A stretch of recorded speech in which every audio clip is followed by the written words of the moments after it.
The ocean wind blows, and before the three of you lies a corpse, dead to a poison needle within Jace's signet ring. Last time on Gubat Banwa Ashen Glory, things almost seemed to end on a high note, as all of you were able to track down and find the Pale infesting the territory of Ambuhotan. It was a long trek through the forest, many of you communicating unease to each other, trying to understand both the native Gatusanan of the island and also your rather aggressive compatriot Egil, the royal guard. It was Paloma's quick instincts and battle tendency that allowed you to evade a blast of light that cut across the forest, briefly separating you from the others. Jace, finding a crocodilian humanoid who described himself as an Umalagad, an ancestor spirit, the last one fighting against the Pale, these remnants of an ancient war, threatening the Sword Isles time and again. Their power was gifted to you, and you found your body changed into a crocodilian one yourself, as you changed from a murder glaive to a buaya lancer, a crocodile lancer, picking up a sharpened spear and using your animal instincts, reuniting with the party. And all of you found on the beach a strange, tall, pale figure who simply went by Ferdinand. And this Pale and his corrupted soldiers or demons, it's unclear, had a brutal battle against all of you. In the end, it was a lot of teamwork, Jace's new powers, Paloma's wild maneuvering in and out of the battlefield, and Pavlo's coordination to land the final blow. Things seemed okay as the Pale dissipated, and you were all reunited, not only with your fellow soldiers, but also with Elder Makusog of the village, and with witnesses Laya of Gatusan and Egil of Virbanwa. It seemed like maybe there was a glimmer of a hope for peace as Jace reflected on the similarities between all of you. But as Jace went to shake the elder's hand, indeed, the ring gifted to you by Father Ignace Corazon stabbed into the elder's palm. A thin trail of blood briefly uniting the two of you before the liquid spilled into the ground and the poison needle leaves the elder dead. Egil stares, mouth agape, clearly confused by the whole situation. Laya's eyes are wide, but her fists clench. Players, I'm just going to need your reactions. We're not going to have time for communication, for immediate action, because that's all going to be resolved in combat. I just want your feelings. And I was going to roll. I feel like it feels fair to start with Jace. Jace, what's going on in your head right now, my friend? He's of two minds. This change to his body and to everything literally happened moments ago. So everything that's happening is all at once an overwhelming wave. And he looks at his hands now clawed and scaled and looks specifically on the hand that wields the ring that killed the leader of where he has finally felt at home. He starts to cry, and the tears turn to blood as he's clenching his teeth as hard as possible. And then he bites his hand off and spits it along with the ring onto the ground. Jeez. Whoa! Yeah, Jace's eyes are not there anymore. He's somewhere else. Insane. Sure. Yeah. Okay. So I would love if that ends up maybe being a wound, so it's Yes. easier for Jace to maybe go down. I think But that's only fair. yeah, You're all cool. recovered from the previous Yes. battle, just because I don't think it would be fun diving into combat with 3 HP. Um, it would very much change the intentions of the battle ahead. But Jace, you can give yourself 1 wound. I'll take the 1. And at 5 wounds, Jace or any of our characters are out. So Essentially, yeah. essentially, There are ways to hang on, but we'll resolve that if we get there. great. He doesn't even really like wrap it up or anything. He's just For sure. yeah. Fascinating. All right, I think I will roll to see what happens between the two of you. Paloma. This is happening simultaneously with Jace's action, so you don't have to immediately react to that. What are your instincts telling you right now? What are your feelings telling you right now? Paloma's feelings are very conflicted, but first and foremost is her sense of duty. And she is shoving down deep inside any feelings of doubt or hesitation as she puts a hand on her sword and steps closer to Aegiel to try to almost come like stand shoulder to shoulder with him. Noted. So you're moving closer. I will reflect Foundry in such a way. Pavlo, where are you at? Pavlo sees this and begins crisis mode here. But crisis mode for Pavlo isn't what it is for a lot of people. Eyes narrow, breath slows down. One inhale, one hand grips the chopping blade from the village. The other rests upon the straight edge from Verbanwa. And Pavlo makes no movement, almost no expression, really. Okay. This storm welling up inside you, only quieted by your practice and resolve. Let's dive into combat. Oh, yes. Ahead of you is the battle map. This is just a different angle of the beach. You have traversed back to the sand. If this was a traditional strategy RPG, the winning objectives for this battle would be an illuminating question mark, question mark, question mark. Now we are going to roll to see whether the players go first or the NPCs go first. Everybody have their D8s? Got him. We want Yes. evens. Oh gosh. Okay. Oh. I'm starting off strong. I got a 6. Okay, that's 1 even. The fates believe in us. I got an 8. Okay. Ross? And I got a 4. 3. Well, you're going Good. first no matter what. Yeah. And with my 6, friends, you start this battle with 4 Thunderbolt tokens and the full posture that we talked about before. Oh my gosh, we're gonna Nice. need that. Now- That's for sure. Yeah, go ahead. And might I advocate for Mhm. Jace for biting off his hand? It feels very aligned to his passions. Okay. I agree. My duty is to suffer, but others shouldn't burden. Buried in my burden, Mhm. basically all of them. A valid point. So perhaps another Thunderbolt for old JC Poo. You know, Ross, I think that is a well-argued point. Yeah. Yeah. Yeah, I- amazing. Thank you. One of my faults as a GM is that I often forget to reward inspiration because I'm so enraptured by everything going on. So of course, if you did some really cool shit, feel free to remind me that there's a mechanic for giving you things. Got it.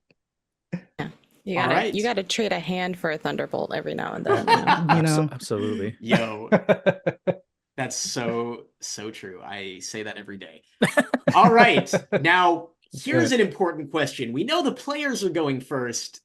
That said, I don't know which of you is going first, because by the mechanics of the game, it can be anyone. I can roll for it, or we can argue our points here. I don't think Jace would go first. I think Kinda he's in a in state of shock a little bit? reaction. Mhm. Yeah, not action, reaction, definitely. Okay. And I think Pavlo is like collecting data, surveying the situation here. Okay. Oh, that leaves me. Are Haha. you doing anything in this moment? Yeah. Paloma fully draws her compulin now, and takes 2 more steps, or well, I guess takes over and up diagonal, so she's like a positioned above Aegiel, Okay. as her blade is pointed at Jace, and at Pavlo, and she's in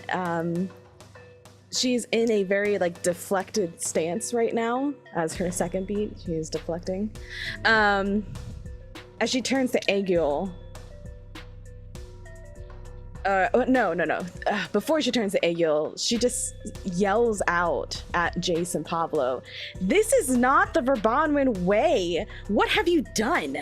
And then turns to Aegiel. Oh no.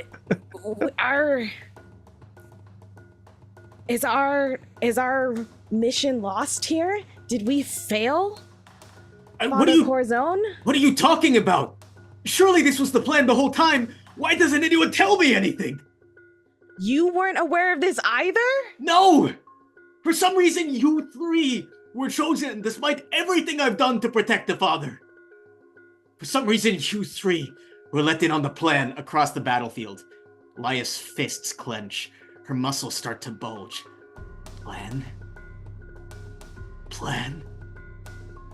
To disrupt us so? To kill the elder of our village? Anything else you're doing, Paloma? No.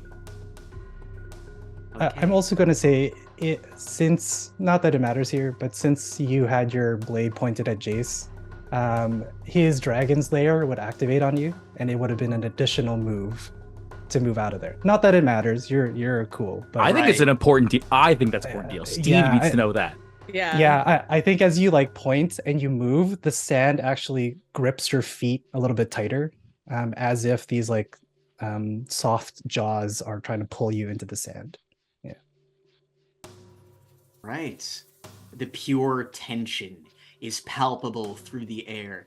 Because a Kadunganan has rift, it is now time for an NPC to riff. We're going to have Laya take her move now. Laya, who is most decisive right now. I'm gonna roll a die. Evens, she's going to attack Aegiel. Odds, she's going to attack Jace. Okay. Jace. Laya's eyes lock with yours. And she is going to take a stance before rushing at you. As she does her Gahum internalization right into her instant transmission. It is a flash step just a few feet to appear next to you. And she is going to make a bunch of attacks on you. She gains plus 2d4 on her next attack. And she is going to hit you with the lone dog fists. So, Jace does a... Well... It hits. Everything hits. Everything Jace hits. has an evade of 0. Yeah. All right. Well, this is about to hurt. I'm so sorry. It's a No, 9. you're not. No, you're not. It's a 9 on the damage die. Okay. Plus 7 from the Gahum internalization, bringing it to 16. Plus I've buffed up Laya a bit. Yeah. Plus another 7. 7. Okay. Spicy. 23 damage minus Jace's parry comes rushing at him, as this is just one single punch into your side. Jace doesn't parry. He'll take the full. 23 damage to Jace. Yeah. Pablo- Jace doesn't parry. Pavlo forces you to get +2 on your defense with his warlord aura. Reduce that by 2, please. Okay. All No right. problem. And how does that my work, aura. Pavlo? Yeah. Because Jace is kind of catatonic right now. So I think as Jace is doing that very martyr, like, I'm going to take the full hit. And Pablo just unceremoniously pushes him out of the way. He's going to take the brunt of it. But just like disbelief in Pablo's eyes. And just shoves you out of the way. This Steve, child. do you think it's fair, because you're shoving Pablo out of the way, that you take half of the damage? Ooh. Yeah. One of you takes... We'll Yeah. say Jace takes 11, Pablo takes 10. I'm okay with that. I'm not okay with that, but that's fine. Yeah. I know. 31. Okay. Anything to spur you into action, my friend. And we'll move Pablo up over here too. Just it feels justified by the roleplay. We're kind of having combat and that makes roleplay sense. intermingle now. Good with that. Yeah. Yep. Pablo rushes in to take the brunt of this attack. Anything you say to each other, or Pablo, anything you say to Jace? I think I'm trying to remember. Jace and Pablo have a lot of like unspoken conversations, understanding where they're at. And I think Pablo, it's a rare emotion. Pablo is just like disappointed, borderline disgusted. Just this inaction, this passiveness. This is truly offensive. I think that you're balancing that with Jace's intention, which was that you're absolutely right. Like, this is it's kind of a mix of like not being able to and not wanting to, or at least thinking that by taking it is an appropriate action in this moment. That's always been the case, murder glaives are that, like, to a T. But yeah, this is definitely a different kind of situation. Yeah, and Pablo knows you're not just a murder glaive, or were. You're Jacinto. Right. All right. That said, some things are about to happen.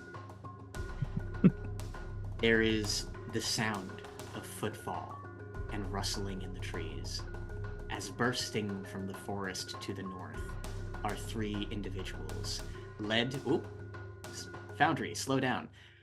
At the front, we have Bulan, the lover of Laya, child of the village elder, with her own pit crew for the first time. Yay! Yeah! Hey! Their own pit crew. Bulan is flanked by a warrior holding what looks to be a javelin, and a warrior holding a shield and several weapons on their back. Bulan calls out across the battlefield, "My love!" And Laya looks back to her moments after striking Jace, and she says, I couldn't stop them. Bulan shakes their head. I knew something was coming. If only I could have gotten here in time. As their eyes fall to the corpse of their father, they look to you and say, I am the village chief now. At this moment, also, as from the north, from the forest, came the residents of Gatusan, the waters start to split. So enraptured were you in this combat, so enraptured were you in the tension and fervor, that you didn't notice the draconic boat approaching in the distance, and the smaller rowboat launching off of it, as three warriors of Banwa move up to join the fray as well. Leading the charge, you see the short-built Margarito Tempestos, the Storm Sword, your master, arriving on the battlefield, flanked by a general, a general of Banwa, and the servant girl Chesa Abel. Chesa speaks first. Don Tempestos, is this a chance to prove my glory? Don Tempestos says, Chesa, I fear it might have to be. And you see the Don's body tense. His sinewy muscles start to flex. Previously, you saw him take on the stance of the Sword Maiden. Now he leans forward, not even attempting to guard his chest. And he says aloud, Stance of the Berserker. as your master has thrown away all disregard for his own safety, looking in utter confusion at the battlefield ahead of him. Friends, the victory condition has changed. There is too much going on for you to even think about escaping the battle. This battle ends when a named character dies. Kadunganan, you may riff. Jace or Pavlo? Ross, what are you thinking?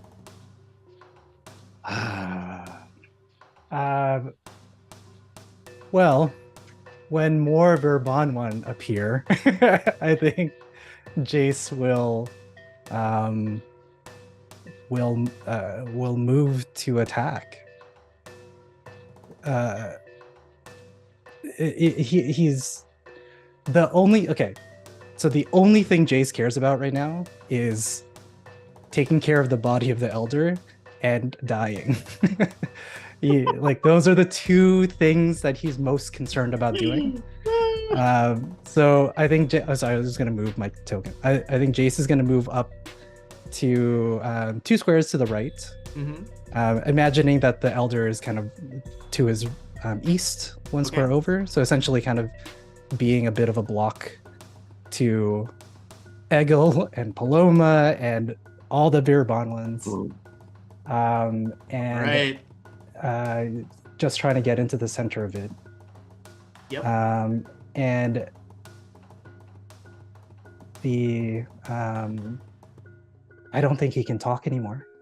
He just makes like crocodilian noises, and blood is streaming from his eyes and his teeth, dripping down from his arm. It kind of becomes sinewy, and it like connects into the sand, as if like he's becoming more and more part of the island. And he, so that's 1. Sure. Great. I think he will. I can slide him 1, which is great. Yeah, he'll use Dragon Seizes the Sky on Egil. Okay. This shithead's going down. Oh yes. Oh yes, it is. Yeah. Great. So that's a 4. That is going to hit. Great. Jeez. So 4 plus ferocity will be 10 versus his parry. Okay. I will inflict slow on them. Okay. And then I will also use another violence called Dragon Wrestles the Spirits. Okay. Which will be at a demerit. So I roll twice and take the lower. Is that the case? That is correct. Demerits? Yes, it's like disadvantage. Okay, so 3 was 1, and then so 6. So 3 against there. It's gonna hit. Yes. Okay, amazing. Yeah, it's very rare for anyone to have an evade higher than 2. Okay. In Gubat Banwa. Beauty. Great. So that was 10 versus the parry earlier, then 9 versus the parry now. So 19 versus 2 times their parry. And I get to slide Egil 1 away from Paloma. Okay. It's like 2 in front of me, essentially. All right, fantastic. And as I do that, down to my right, the 1 square to my right. That. Yes. No worries. And as like Jace is essentially just attacking with his left hand, and he's grabbed his spear with his tail, and he's just kind of going at it like that. As he does, Dragon Wrestles the Spirits and pull Egil away from Paloma. He looks to Paloma and has this slight semblance of himself again. And Paloma, you remember a time when like Jace doesn't really wince when he's hurt. It's not a thing.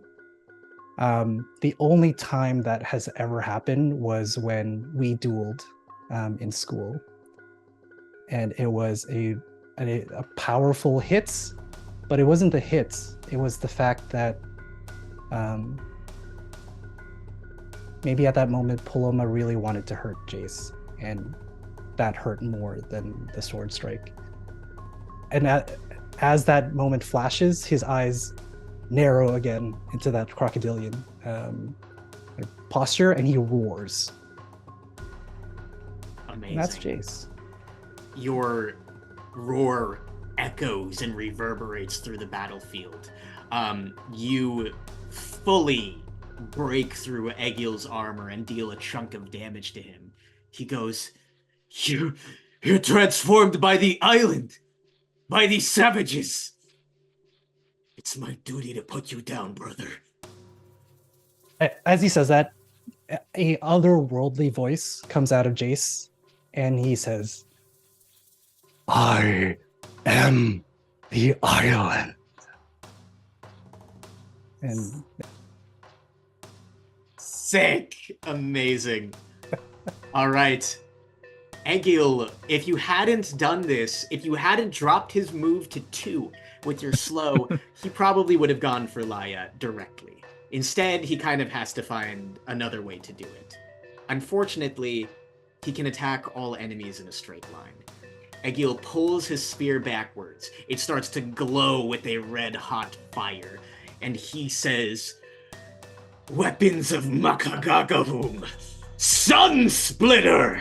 And he is going to attack you and Laia, dropping this... Ooh. Oh, yes. Unless... Sorry. Jace has Makara presence. So at the start of any fighter's rift, within burst 4 of you, you can spend a Thunderbolt to pull them 3 tiles. Would it be possible, as Egil is doing that, to pull him down another tile? Yes, it would. Great. So I'm down to 4 Thunderbolts. This... And it would hit Bulan. You can move him directly underneath you, and it wouldn't. Would I be able to move him down so his diagonal, and then he would only be able to attack that spear? It'll hit Bulan. He attacks in a straight line of 8 tiles. So it would... I don't know if Egil would be paying attention to this. But it would go through you and then hit the other Gatusan over there. Okay, then if he was to my right, can I pull him to north of me? Oh, yeah, definitely. Yeah. All right. So Also, I think with the mixed emotions Paloma is feeling, a single tear rolls down her face that is completely set, showing no other emotion. And that tear glows a little bit, and it's almost unwilling, but the tear is a form of this thunderbolt that she's going to spend to add an additional d6 to Jace's defenses against the attack. Hey, okay. Very, very nice. All right. So, noted on that count, you see Egil charging up this attack, and you wrestle him out of the way, just instinctively knowing the trajectory of the attack. Now, Jace, you are going to take some damage, but nobody else will. Absolutely. So, Jace, you are going to take... that is 6 plus ferocity. It's 12 damage minus your parry, and then with the boon Paloma added to you as well. So is it a 6 shadow, or is it like a d6 to my defense? So it's a d6. I'm not sure who's supposed to roll it, but I rolled a 6 on my d6. Cool. I'll take that. Okay. So the parry. Yeah. So 4 plus 6, that's 10. So Jace only takes 2 of that. All right. I think what happens, he actually just eats the beam. It like goes into his mouth, and it's as if, you know those scenes in anime where like the opponent suddenly becomes bigger than they actually are. They kind of overshadow them. That same kind of ferocity overwhelms Egil for a moment, and Jace just eats it. So 2 things. Would that have counted as a melee attack? I'm gonna count it in this case. Great. So I'm gonna spend a Thunderbolt. So now I'm down to 3. So I'm gonna use Dragon Rage and Counter Knives to counter attack. Okay. Egil. So Dragon Rage, when an enemy in your lair makes an attack, you may spend a Thunderbolt and deal d8 against them. I believe this is true damage, so that's an 8. which is Okay. great. And then with the counter knives, let's say that overwhelming kind of presence shatters and scratches and slashes at him for 4. So just for attacking me, he takes 12. Okay, yeah.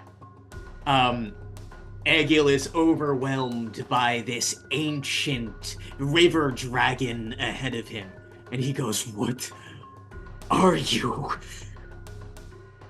And he is going to use his last actions to, number 1, deflect, granting demerit to anyone attacking him, and then take on the counter stance, the Royal Guard ability. Nice. Now, when he suffers an attack, he can inflict violence against somebody. Because you were hit by the Sun Splitter as well, you are taunted to Egil. So yes, you are taunted to him, but you will attack him with demerit until your next turn, and he's also going to counterattack you.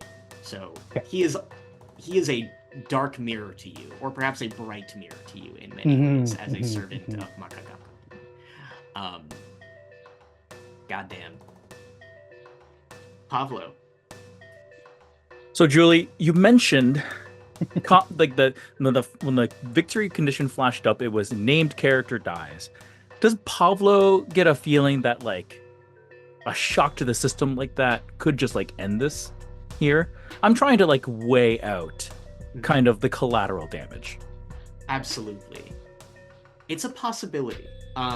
Named character dies. Logistically speaking, and with your tactical mind, all of your tactical minds, even if there is an instinct to run away here, it would not be possible until one of the sides is weakened. It would also undoubtedly be a shock to the system. Pavlo looks to Laya, and says, "Death all around us. Can you go ahead and put one of my adjuncts on here? It would have been next to me as well." Absolutely. So this particular ghost is, again, wrapped in dirtied linens and whatnot, but one of their body, half their body is kind of like misshapen, as if caved in. So yeah, that right there is fine. Okay. Death is all around us. We can limit it, but we can't escape it. Should you see a sacrifice and an opportunity to end the violence, would you? And then Pavlo summons another adjunct. Okay. This one is like old and like withered, very thin, cracked open, like kind of like hunched over. Right there's fine. And then Pavlo points to the corpse of the elder and says, "Would he?" So I'm going to go ahead and say, I'm going to use Lightning Lord style. Okay. And I'm going to connect with Elia here. Mm-hmm. Will she listen to my instruction? It depends on your instruction. So Pavlo then says, "The armor is heavy. It falls heavy and leaves open soft belly beneath. Strike like lightning." I'm going to ask Leia and Jace to use Lightning Lord style. Roll 4 if she wants to. Who are you commanding them to attack? I think there's only one person here who's heavily armored. Okay. I think in this case, she is willing to attack Egil. Is Jace. Can Jace also go through Paloma? I won't do anything. It won't do anything. I think I'm still gonna do it. We can flavor it. Just for We can style flavor points. it as if like there's like a big swing against her. He tries to actually attack Paloma, and Paloma's too agile to kind of get hit. Yeah, Yep. absolutely. Yeah, that can happen. So Steve, they both run through Egil, is that correct? That's right. So it's tumbling 4. Mm-hmm. And if they both pass through, Egil will take D6 damage. Okay. And let's say Jace went through both of them, if that Yeah. sounds fair. I was thinking I go through Egil, through Paloma. Mm-hmm. So that's 2 back to the left Back to of the Paloma, left. and then diagonal down to Pavlo, so I'm flanking with Aya. Okay. Yeah. Noted. All right, Pavlo, you give this command to strike at the armor. Laya looks to you and says nothing. You see her breath is heavy. Knees Like weak, ma spaghetti. So I'm So so sorry. So true. I'm so sorry. I laugh every time. It says that. I only get one chance, one opportunity. To dragon seize the sky is everything I ever wanted. It is a rush of attacks. Laya is confused, utterly confused, both by everyone's allegiances and also that you just rapped at her. But ultimately, Egil does take a d6 of damage if you want to roll that, Steve. It was a straight up 6. Not great for Wow. Egil. Hell Not yeah. great for Egil at all. All right, anything else? So I'm gonna go ahead and use Blow the Badyang, Mm-hmm. and I'm gonna command Leia to rend the body. And she will gladly do so. In the confusion of everything, Egil goes, "What are you doing?" A fist collides with the side of his armor. He is going to take... Oh god, his parry's crazy. He's just going to take another 4 points He's of damage. juggled. What does juggled mean? Oh, shit. He can't apply his defenses, right? My favorite status effect? Yeah. Juggled is kind of what it sounds like. It's like if you knock it's like if you down heavy somebody in Dragon Ball FighterZ. You knock them into the air for an air combo. It is a status effect that ends on their next turn as they fall to the ground. So on Egil's next turn, he's landed. Until then, Laya's fist collides with his armor and then hooks upwards and launches this heavy individual into the air. Yeah! Juggle. Okay. You cannot apply any defenses. You cannot evade. Yes. Jeez. Egil is a sitting duck until the next round. Does that affect his ability to counter? Technically, no. it doesn't. Damn. So it's kind of Okay. wild, but since combat happens so quickly, he's probably just swinging his spear Totally. afterwards. Got it. And I guess he would technically... yeah, he is going to counterattack Laya and inflict violence on her. He is going to do... Wow, what a flavorful name Verbanwa has gifted him. Two-handed strike onto Laya and miss with a 1. Understandable as he has been punched into the air. Fair enough. And Anything that's else? all of my. Those are all of my beats with an adjunct lightning strike and the command. I'm good. It's a shame Egil already took his turn and can't fall down until the next one. So I know. Ooh. If only. All right. Shit's about to get crazy, y'all. I hope you're ready. Bulan is going to run across the beach, so that she is in line with all of you. Sorry. So that they are in line with all of you. Bulan takes a deep inhale. They start to glow with moonlight, even though it is still the day. And they are going to... No, we're not going to do that one. They are going to Itom Siga, as fire starts to coalesce around their hands. White, hot fire. And they say, "I do what is right for my village," and throw a explosive white hot fireball that is going to connect with Egil, Jace, and Pavlo. So this Silvia? No. Okay. Paloma too conflicted. Fighting the instincts, for sure. This is going to be 10 damage minus your resilience to the 3 of you. Yeah, sorry, Julie. Can you describe like the area of effect here? Like, Absolutely. So is it centered on Jace? It is centered on Jace, and it is every tile around you. In what is it? 8 tiles around you. This is kind of going...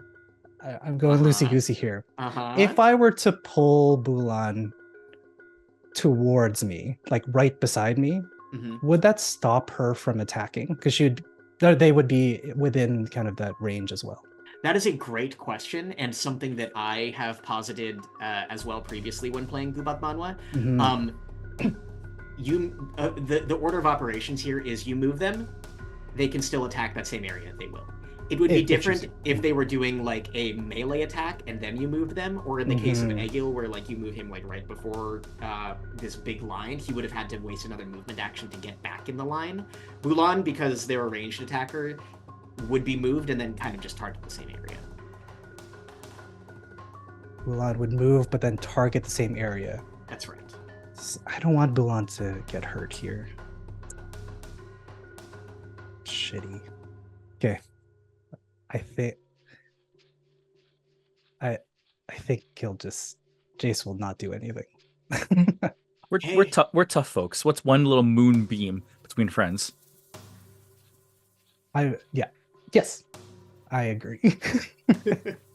10 minus resilience. Okay. 10 minus resilience. Yep. +2 defense, Jace, from the aura.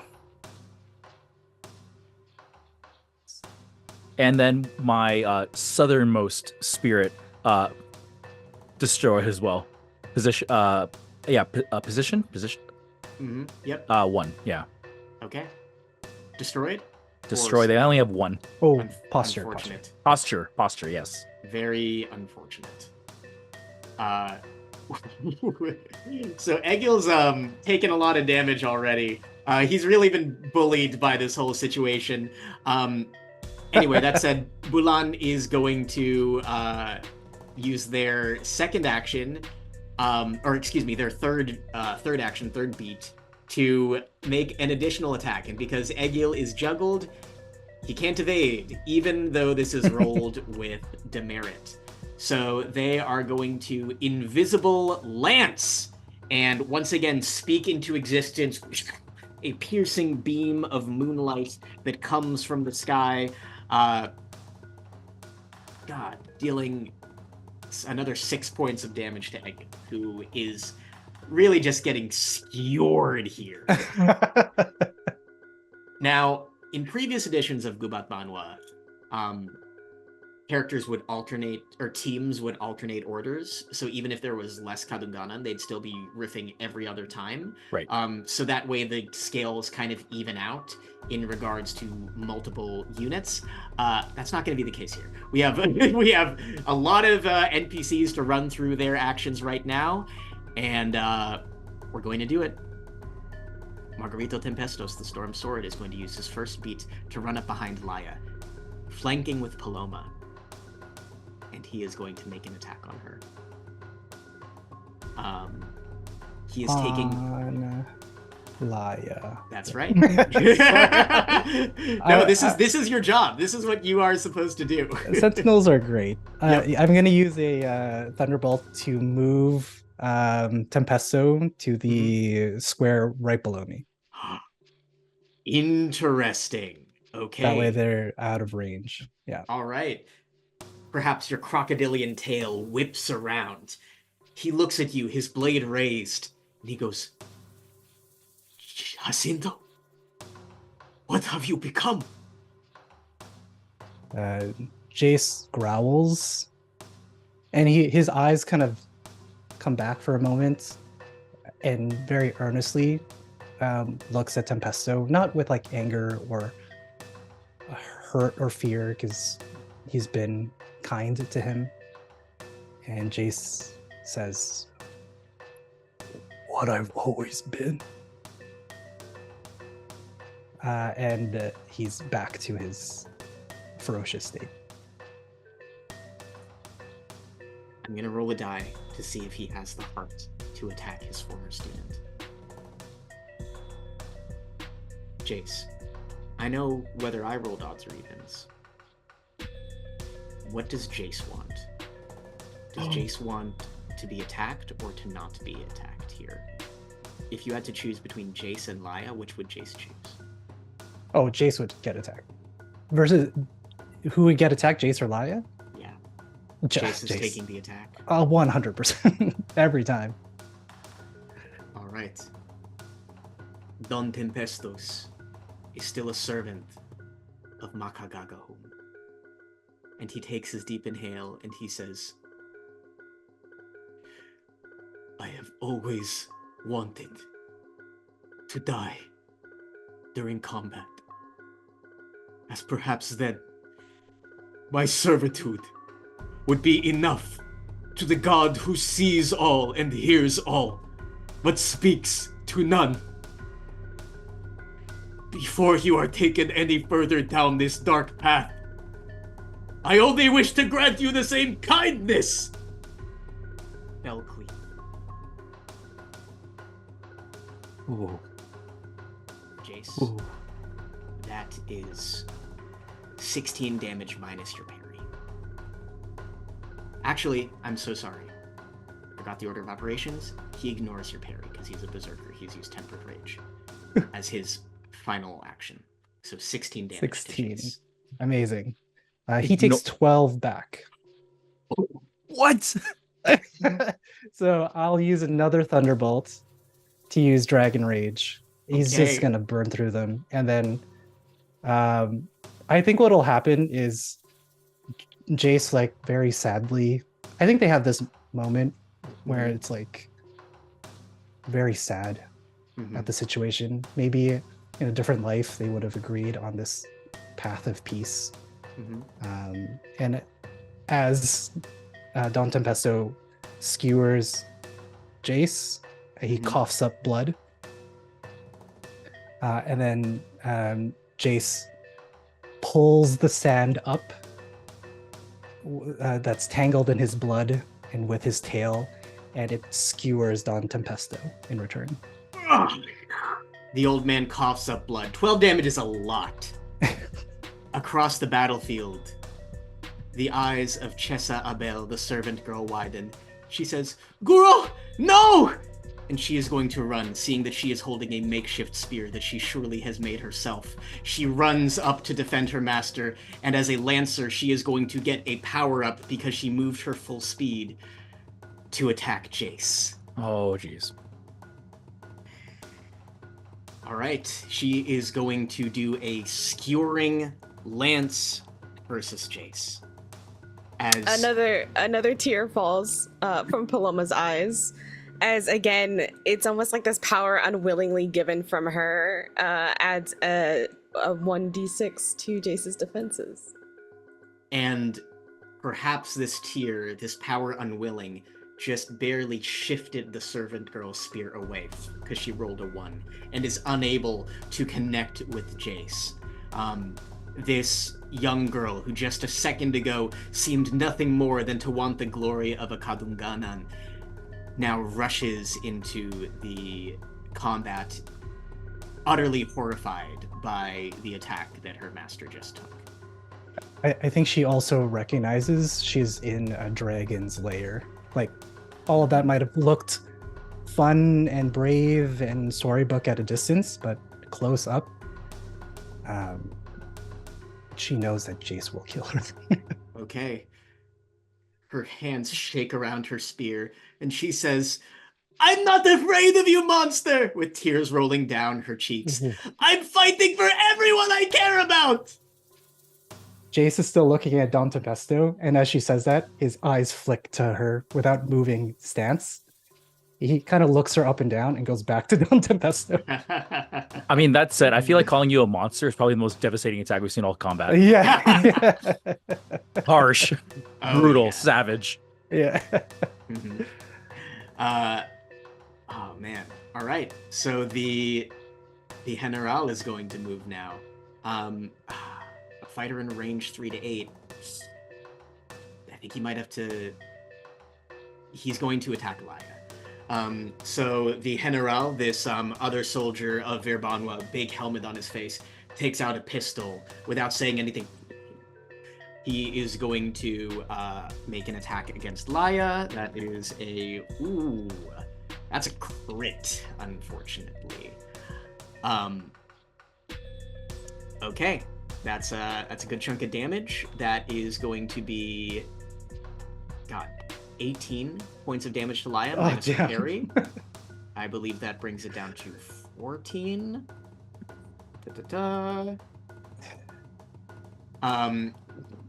As he fires. Now the enemy General has an ability. Okay. He says, "Now's your chance!" It is the General's ability to call out to one other ally in the line to inflict violence. And he has called upon Paloma to inflict violence. Mm-hmm. Okay.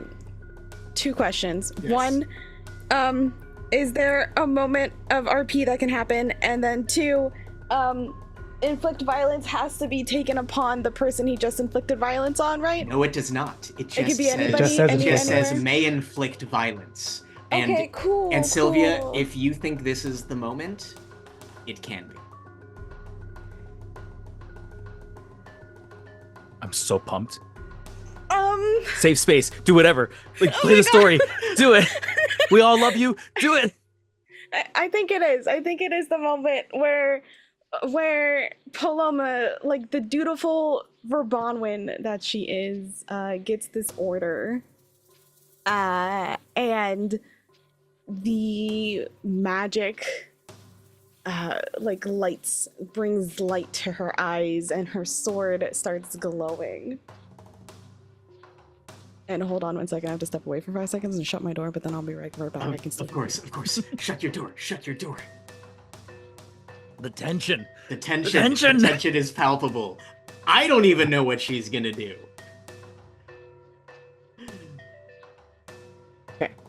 Okay. Oh god. Okay. And if you want me to go over any of the memory, I can. Yes. I think yes. Okay.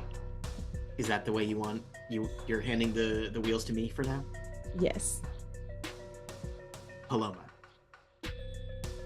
These tears rolling down your face feel familiar to you.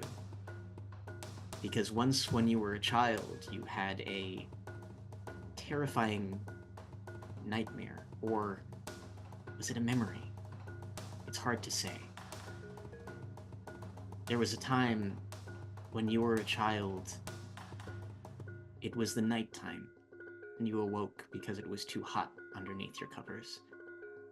And you see in the window of this very much not Virbanwenio house of wood, a crouched demon in the window, a flickering tongue. And though it said nothing, it almost seemed to speak to your heart.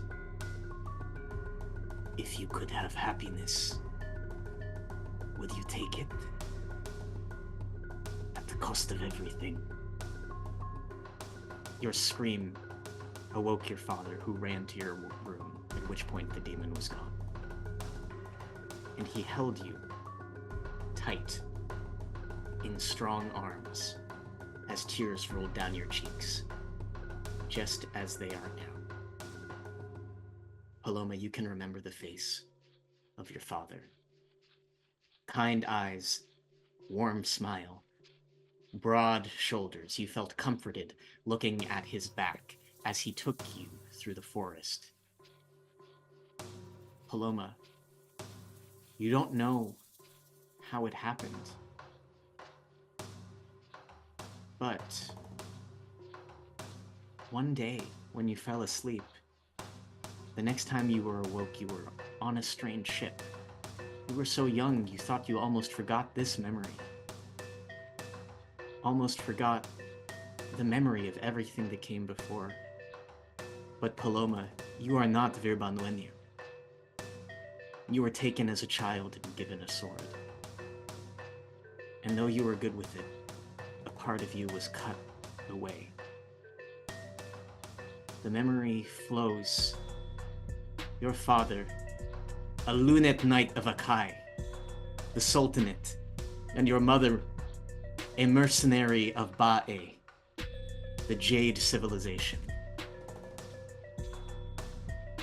These faint memories of your heroic parents start to echo and reverberate in your mind as you clutch your blade and the tears roll down your cheeks. Paloma, you have within your hands the power to inflict great violence. What do you do?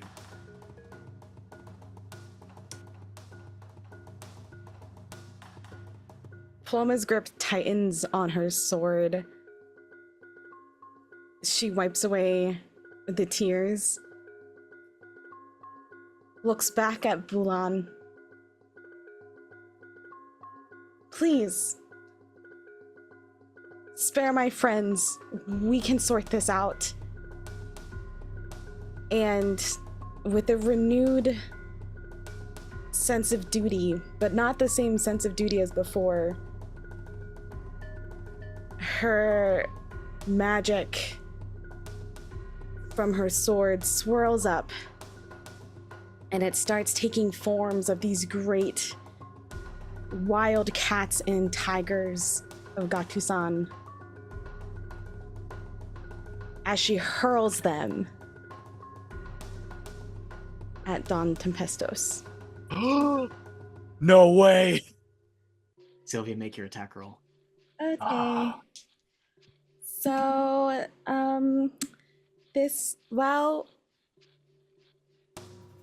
okay, this might hurt a little bit. Okay. Whoops. So that's gonna be a 9 versus his resilience. Oh, yeah, Oh, that is man. indeed going to hurt. And because this is, oh, wait a second. Hold on, Julie. Can I use my signature technique, or does it have to be an inflict violence technique? It does have to be an inflict violence technique. Okay, right. But I will also say, incredible. Take an extra thunderbolt. Oh, thank Yeah. you. Nice. Because he still takes the 9, but it's versus the parry, not the resilience this Okay, time. noted. And she will throw herself up to 2 tiles away from the target. So essentially, she's gonna go like. Is like getting next to Laya count as like away? Okay, I just want to move right. Away. I have to go like away. You could go. Yeah, it has to be in an opposite direction. Okay, yeah. So if I could just move like the 1 over, Cool, easily done. that would that would be fine. And then as she lands, Laya, please give the 3 of us a chance to explain.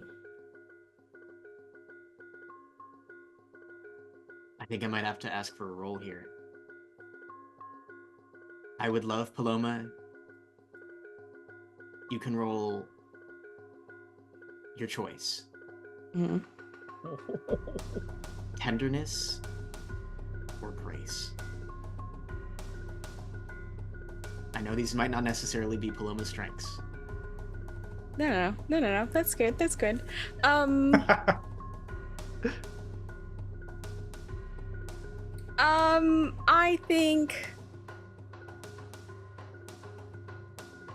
I think I'm gonna, for the sake of the moment, we're gonna have to go tenderness. Okay, Mhm, and mhm. you have thunderbolts to reroll if you need to, as many times as you have them. Many times as I have them. So that's a 4 and a die for a total of 5. Hey. I'm afraid that's not going to do it. She's not good at being tender. Laya says, "Explain. There's nothing to explain. Our elder is dead." And the remaining Gatusanon will act. The Manunugob, this spear thrower,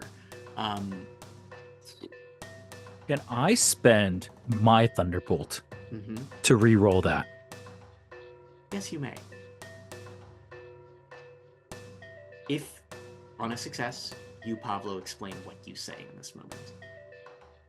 So, Silvia, you may re-roll. Alrighty. I'll be real with you. You're going to want at least an 8. An 8, you say? Well, that is an 8 for a total of 9. Okay. Okay. Oh my god. Julie. Okay, Pablo, how do you help this along?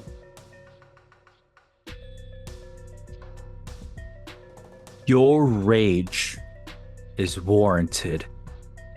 The blood you seek is the blood you owed. But are you going to find you and your people in debt?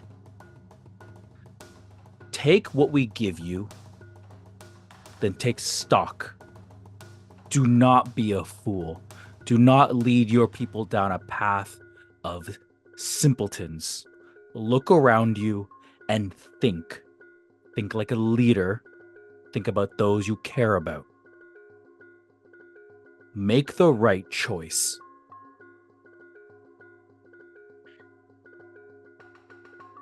All of this is happening as Egil's body spins wildly through Yeah. the air.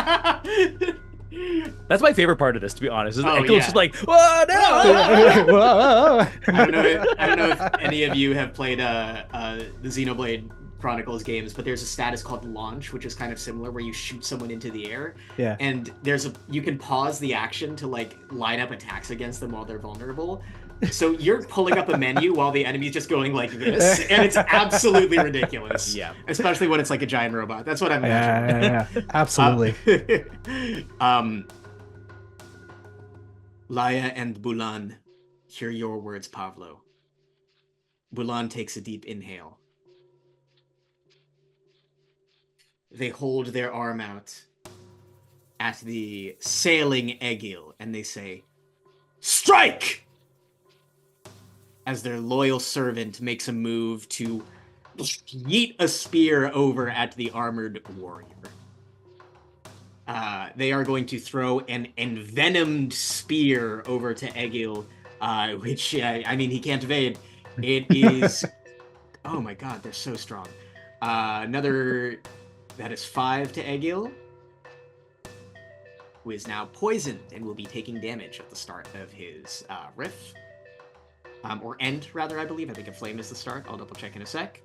And now the Batara Bantai, this armored sentinel, is going to go. Oh, they do have a ranged attack. Interesting. Okay, they are going to shoot burial. Oh, give me some nonsense. Okay. For the tragedy, they are going to take out their gun and fire in a line down this way. That is going to be another 5 points of damage to Egil. As the shrapnel from the bullet also is going to strike Chessa. Friends, everyone has acted. So we are now at the top of the initiative order. I believe some allegiances have been shifted, but the goal of the battle remains the same. Akadandana Mirith. Who's looking worse, Egil or Don Tempesto? Egil, right? So Egil's parry is crazy. That said, he's taken 50 damage, and Tempestos has taken 16. Okay. And he's juggled. Like, And he's juggled. He's still flipping in the air. Yep. Amazing. If it's okay, I'd like Jace to try and go. if you're confident you have the damage for it, I say go for it. I You're in my don't Warlord know. aura. So you get +2 on your violence die for me. To the damage of the... Your damage, yeah. Okay. I'd like to try. Okay. I can also imbue the bravery by another Thunderbolt and give you another D4 damage to all your attacks. To all of my attacks? I think that would be a good idea. Okay. So I think we can like load this up here. I think this is a good gambit. Yeah, and could I spend... So I can spend Thunderbolts to attack again Can I spend multiple thunderbolts to attack multiple As long times? as you have thunderbolts. I think, what is it, 2? How many thunderbolts is it to take an extra action? 3 for 1 3. beat. Yeah, so I don't know if we have the 3 for 1 capacity. beat. Yeah, it's Okay, it's wait. expensive because that's pretty powerful. Yeah, I only have 1 here. Yeah, Damn. 2, you can change the weather. I've been looking up on weather changes. FYI, like I'm so pumped. I It's like think the I'll- coolest mechanic I've ever seen in All an to the RPG. gods. Yeah, it's sick. It's sick. I could probably BS to try and get more thunderbolts, but I don't actually. I can only attack 3 times. Then I think is the problem. Yep. Do You you can't evade though. Can't evade. So even if you roll a 1, even if you're attacking with demerit, you're doing damage. Yeah. Is Paloma a harder hitter? Because I have like D8 plus ferocity in this case. Who's hard? Or with Leia getting her in? Because I'd like. A Kadun great to Ganon end. is going to refrain. Yeah. Oh, sorry, Yeah. sorry. I mean like So- through Pabloing. yes. Yeah. Yeah, I don't have any like a D8 plus anything, but both of my attack prowesses, ferocity is a 5 and spirituality is a 6. So I add those no matter what. Okay. Jace might have Yeah. potential for more raw attacks, Straight. but yeah. Paloma is attacking his resilience, which is worse. So Oh, But he's juggled. but he's juggled, so So no he- defenses. Okay. If it's okay, I think Jace. It makes sense Yeah. for Jace. Yeah. I trust in the heart of definitely. cards. Great. He's gonna use all 3 attacks. And he's the dragon seizes the sky, which is very Okay. appropriate in this right. situation. Excellent. So I'm gonna imbue bravery. I'm gonna take that thunderbolt. You have Pavlo's support here. Again, another look. Silent but a serious look. Jace isn't looking at you, but his like gullet growls in response, as if it's like a secondary nature to communicate in this way. I'm just gonna do one at a time, Julie. Would that be easiest? absolutely. Okay. Let's hope for an 8. So I got a 2 plus ferocity, so that's 8 damage. Okay, and he's not applying any of his defenses. 'cause No he's defenses. Oh, that's an 8. So sorry, before you resolve that one, remember it's a D4 Oh, sorry. for Plus my a D4 bravery plus 2 Great. for my aura. plus 2. So the previous one was 2 plus 6 is 8, plus 2 is 10, plus another D4 is 3. So 13 on that first attack. Okay, 13. 1. noted. Done. Second attack is an 8. With demerit? Yep. With demerit. Yeah, you are attacking with demerit, so it might be a demerit. lower damage roll, but it's still good. Damn it. A 7. Which is Yep. still fine. Yep, It was still, great. Still really good. So 7 plus 6, that's 13. Plus 2, that's 15. Plus the D4 is only 1, so 16. Okay, noted. And then he'll attack a third time. 7. 7 and 8 again, so a 7 in this case. It's another demerit, so you have to roll again. And take... Oh, the third demerit. Got it. Yep.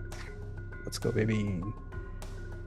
I hate this. It was an 8, so I think it's a 7. 7 out of So those. the total damage is 7. No, that was the roll. So 7 Okay. plus okay, 6 is noted. 12. Wild. Now, Sorry, 13. Plus 2 is 15. Plus 3 is 18. okay. So that Now, I don't know how much that all is. It's like 60 damage. Yeah. this, I'll be real with you, Ross. That was above the remaining HP for Egil. But, because at the start of the fight, Pavlo dove in to take a blow for Jace. Yeah. I think it's only fair if the enemies get to mirror what happened. Great. As you hear a high-pitched shout, Uncle! As Chessa dives in the way of the last attack, taking that 7 damage instead. That was 13 Yep. plus 2, that was 18 damage. That last attack was 18 damage. Yeah. That's correct. She's looking hurt. As diving in the way of this attack, of the clamping jaws and the wild spear wielded by your reptilian physique, Chessa takes the remainder of the damage, falls to one knee. Egil says, "What are you doing here?" Chessa says, I have to fight for us! For our family, for you! The NPCs are going to riff now. Egil is near dead. Near dead. My friends, he is literally at 1 HP. Oh, no! Oh, no! Literally at 1 HP. He's going to call out. Traitors! Traitors to Makagagahum! Traitors to Vir Banwa! And he is once again going to Sunsplitter! And attack Jace and Pavlo. In this When an enemy in your lair makes an attack, you may spend a Thunderbolt afterwards. Oh, afterwards. Shit. Okay, I have to wait. It's okay. No, Okay. Egil perishes here due to counter knives. We know this. Yeah, totally. Yeah. So, Jace and Pavlo are taking 11 damage minus your parry. Okay. Egil's plan that's was right. fully to run away after this. But does counter knives activate? Oh, hell yeah. Jace, finish it. I think Egil has this like moment of true faithfulness and loyalty. He believes completely in what he's doing, and all of that becomes this incredible blazing bright sword. And that's something that Don Tempesto hasn't seen. Maybe this island hasn't ever seen. I think Egil's faithfulness is maybe some of the strongest that Jace has seen, at least. But as the blade comes down and it crashes, Jace is still up, and Egil looks at his sword, and it's smashed to pieces against Jace's scales. And Jace, with like sorrow and anger, he mumbles, "The path to my salvation is paved with your blood or mine." And he he bites Egil's neck and just snaps it. And he does what you fear animals would do in the wild, and he just like tosses him into the sea. Egil is slain. Neck ripped apart, body thrown to the waves. There is a shower of blood on Pavlo, Paloma, Laia, and your former allies, Don Margarito Tempestos, and the servant girl Chessa Abel, the latter of whom screams so loud her vocal cords go raw. As Don Tempestos raises his blade to attack, a barrier of moonlight stops it before it strikes Jace, as Bulan, the new village elder, holds their hands out, glowing with moonlight. There is an opportunity to flee, as it looks like the forces of Vir Banwa begin to back away and escape. We're out of combat. With Egil's body tossed into the sea, I imagine a lot of things happen very quickly. As you are shielded from Don Tempestos's attack by Mulan's moon barrier, I want to know what everybody's doing, because right now Vir Banwa was moving to escape. Chessa has tears in her eyes, but is kind of being pulled away from Don Tempestos. The General is calling out for the ship in the distance to prepare to accept their lifeboat as they also start retreating. Players, what are we doing? Paloma is immediately going or attempting to, because anytime she moves now, she floats, is going to immediately propel herself at Don Tempestos with the intention to stop his escape. Okay. That actually happens. But... All right. Yeah. I mean, we're gonna have you roll for it. I'm not gonna lie to you. Like, I try not to make anything impossible in the world of TTRPGs. This is gonna be a tough one. I am going to have you make. Let's do a resolve roll as you're trying to like steel yourself to grab him. Okay. And I'll be real, he's strong. You're gonna need at least a 12. Could I make the argument that it's actually wrath? Because the intense emotions and anger that Paloma now feels is specifically directed at Don Tempestos. I will allow you to make that argument. Make a wrath roll. You need a 12. I need a 12. Okay. All right, dice. Actually, no, I'm going to roll the other one. I don't want to roll that one. I'm going to roll this one. Valid. No, it's valid. I feel ya. Oh, God, no. Roll on the table. Roll on the table. I'm going to spend a Thunderbolt and reroll. Okay. Go for it. Okay, I'm spending another Thunderbolt. No, wait. No, I got it. You got it. So I got an 8 on the die, and my wrath is 4. Here we go. All right. And it explodes. More wrath, please. Oh yeah. For sure. Wrath explosion. Paloma, Don Tempestos, what's happening right now is he is dragging back Chessa by the collar, and he says, "We need to go! Go!" And he starts to throw her back right as you start rushing at him. Silvia, what happens? As he's throwing Chessa, his back is now turned to Paloma. The force of Paloma that hits him is something he may have only experienced once if he fell off of like a 6-story building.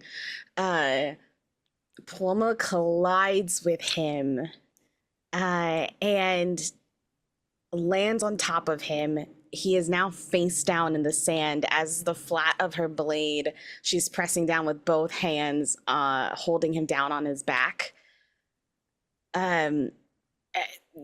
She's incoherently screaming at him, and you will catch a couple of words that are like, "This is your fault. Tell us what you've done. How could you do this? What did it mean when it said the one true God?" And she's just kind of like yelling all of these at Don Tempestos as she's holding him face down in the sand. All right. You are screaming your emotions at him. And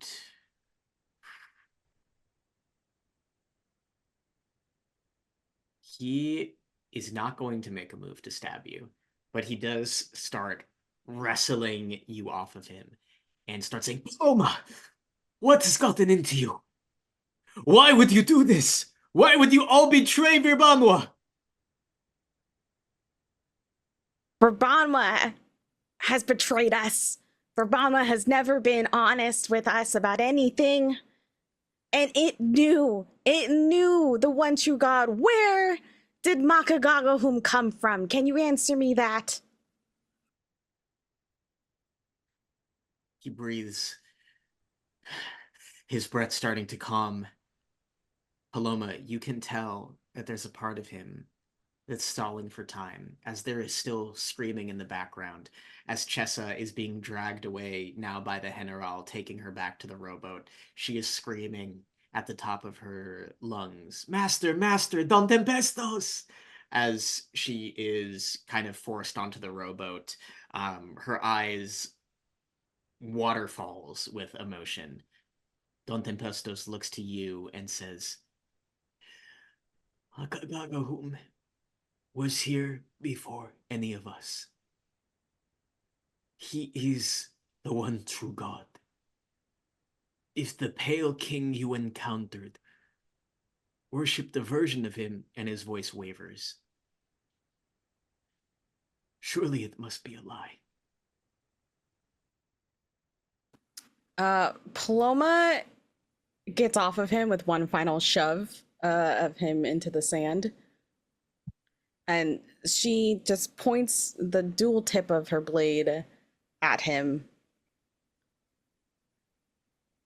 "You have become everything we've ever stood against. Leave now and tell Verbanwa we are coming to enact our revenge."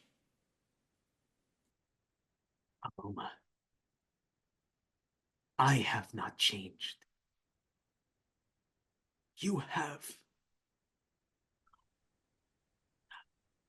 I embody the will of Makakagahum, just as the ring on Jace's finger has. I embody the will of Virbanwa. You cannot turn the blade around onto me, because I have not changed. It's you. You who have drifted from the light. There's anger and sorrow in his voice. Jason, Pavlo, either of you may react as well. He is up and he is brandishing his blade between all of you. Jace just does one thing. Good. Jace right now is like protecting the body of the elder, waiting for the Katusanan to pick his body up and go. But as he hears that Don Tempesto represents Virbanwa in the same way that his ring did, Jace grabs the bitten off hand with his tail, with the ring deployed still, the point out. He throws it to Don Tempesto. Without a word. He just looks at it. It skitters on the sand in front of him, still dripping with your own blood, Chase. His eyes flicker briefly downwards towards it, but then back up to you. Shaking his head, he says, "I should have been in your place." Pavlo. Pavlo doesn't do anything. Pavlo stands there and with a deep breath crosses his arms over his chest and takes in, does inventory. Egil's body is drifting out to sea, right? That's correct. Too far gone. Can't take it. And just sighs and looks around. What is the temperament of the other people on the beach? Laya and Bulan and their servants look ready to strike, but recognizing that you have the enemy at bay right now, are at the moment yielding to the decisions of all of you. Though, Pavlo, I think you can tell, you don't even need to roll for this, they're not exactly jumping up to embrace you either after Bulan's father was inadvertently killed.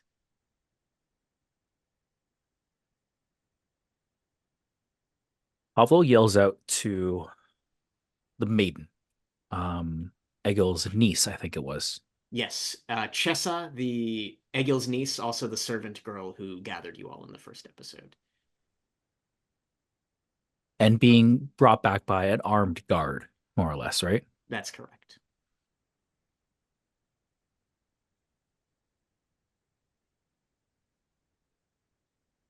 Pavlo yells out, his body will be lost.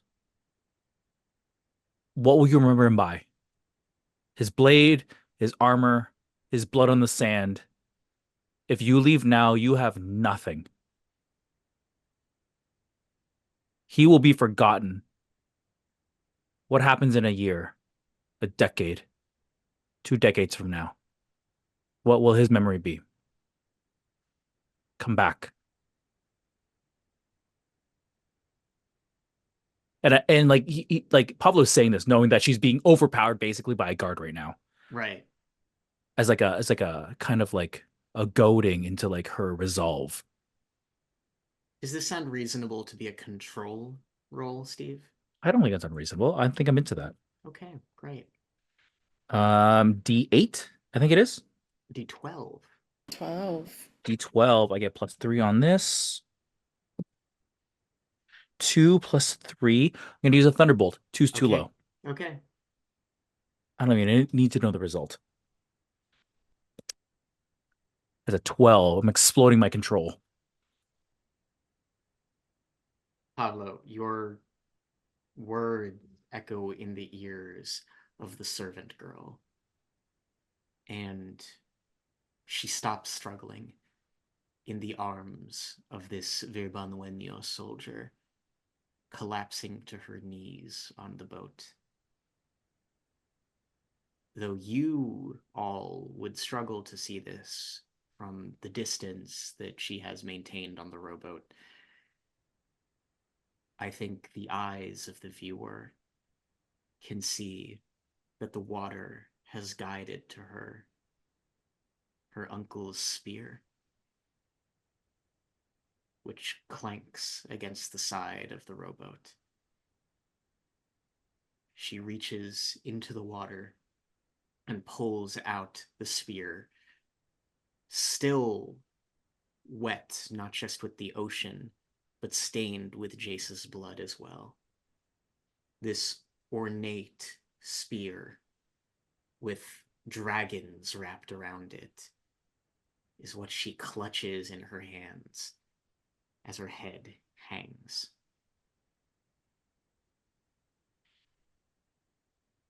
Pavlo looks at us, the crew, his friends, maybe family, though maybe the definitions ET revisited, and says, Vermont will be back. The Lacanet will not forget this. Now is the time for action. We do not have the luxury for the time to mourn. That's the truth. And Pavlo just starts walking up the beach. As Pablo walks away, Don Tempestos says, "He's right." He holds his blade to his side, picks up Jace's severed hand, and says, "It is customary in the Sword Isles, after all. The culture of raiding, something familiar with your new Gatusanon allies. With the Pale defeated, Ambuhotan will fall, just as Gatusan will." His eyes start to glow white and crackle at the sides with lightning. You can see, briefly in the form that he takes, this is the style of the man who once defeated a great sea serpent. This is the legendary storm sword of Virbanwa. Don Margarito Tempestos says, "Fight well, my students. May your gods be as kind to you as they may, because Makakagohum's wrath strikes with me."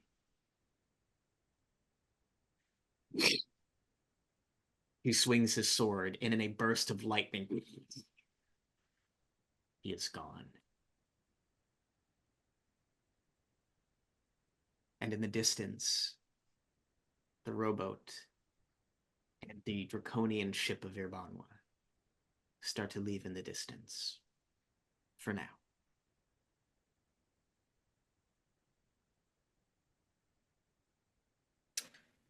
Paloma takes her sash that she wears and she lays it, she puts her hands together, she lays it across her wrists, and she walks up to Laya.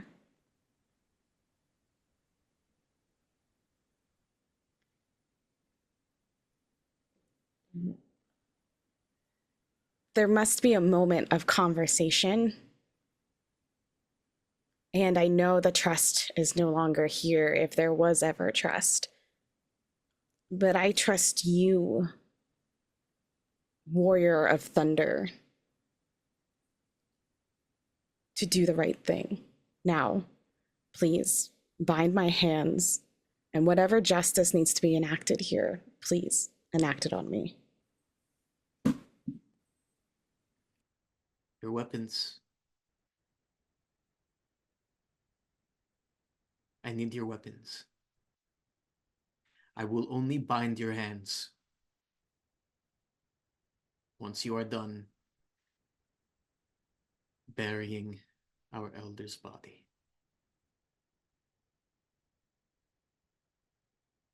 Pull Let my him hands over return her to the sword. island. Laya takes it. He will return to the island, and his strength will flow through me and the Bulan and all of Ambuhotan.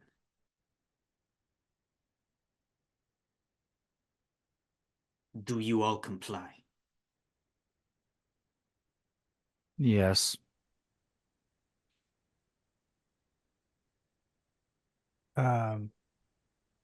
Jace has like an impromptu shield made of bark and a sharpened stick. He just breaks them into splinters. And then he nods.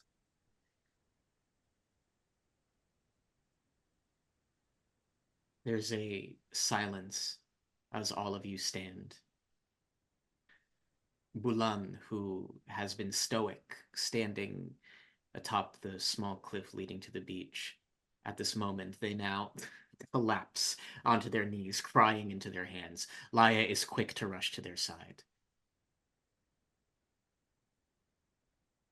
And all of you exit the beach to bury the elder's body elsewhere.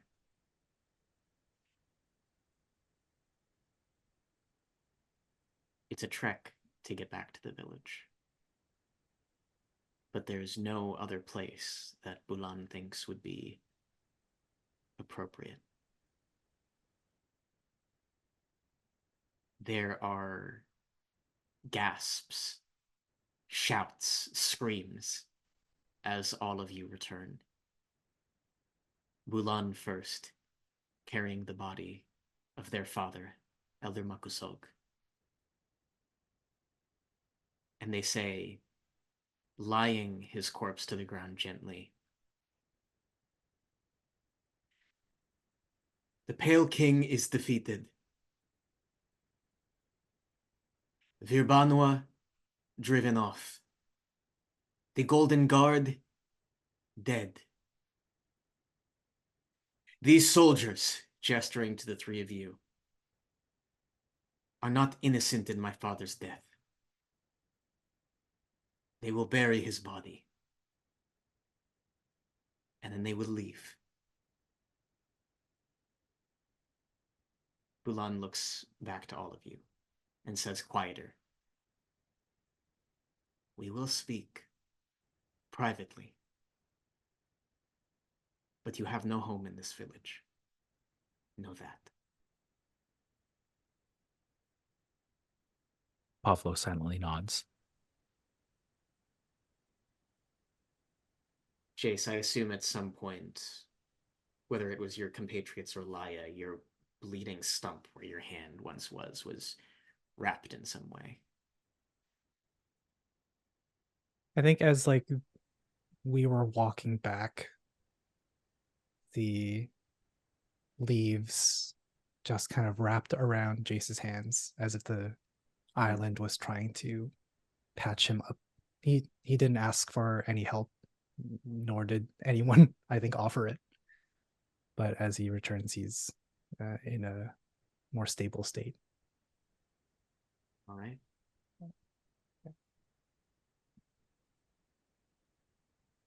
All of you may move to bury the body. And I'd like all of you to roll ritual for me. D12 plus your ritual. Oh, that's not good. That's not good. Maybe he's not so bad. Total of 10. Okay. That's not so bad. Total of Pretty much not 6. so bad. That's worse, but not so bad. 12. Wow. Maybe it's the palpable weight of everything. But even though you're not necessarily familiar with Gatusan burial rites, not the type of thing that any of you might have studied up prior to this, you know what you know regarding offerings, regarding what was said by Bulan, that in this case, they want their father's body to be returned to the earth. If any of you have any offerings you'd like to verbalize, please do so. I think to Jace will, I guess they would identify a place to bury him. And without really knowing anything, without having a history here, but feeling so at home and hearing that he doesn't have a home here, he's kind of just devastated.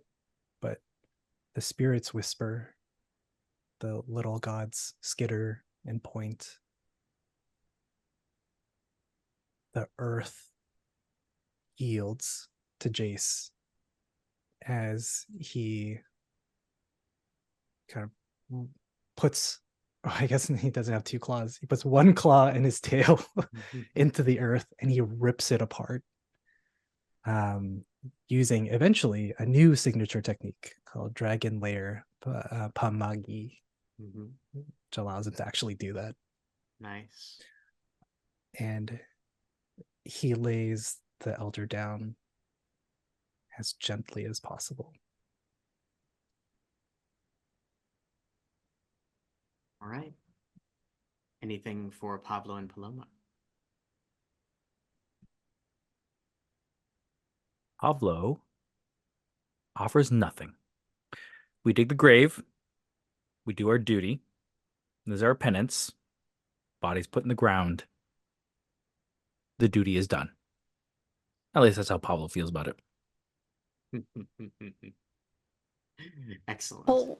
Paloma starts humming and kind of singing, but she doesn't know all the words. A melody that she only hears when she's in violence, and it was sang to her by Javril, the great angel of flowers. So this is not a Verbronwyn song.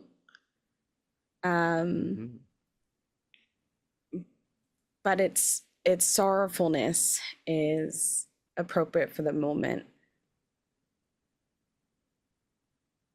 All right. And I think for Pablo and Jace, this might be a new side to Paloma. I don't know how often you've seen her sing sorrowfully like this before. No, it's very peculiar because I think Paloma, you sing hymns to, like, of course you are a musical inclined soul, but typically it's hymns and psalms.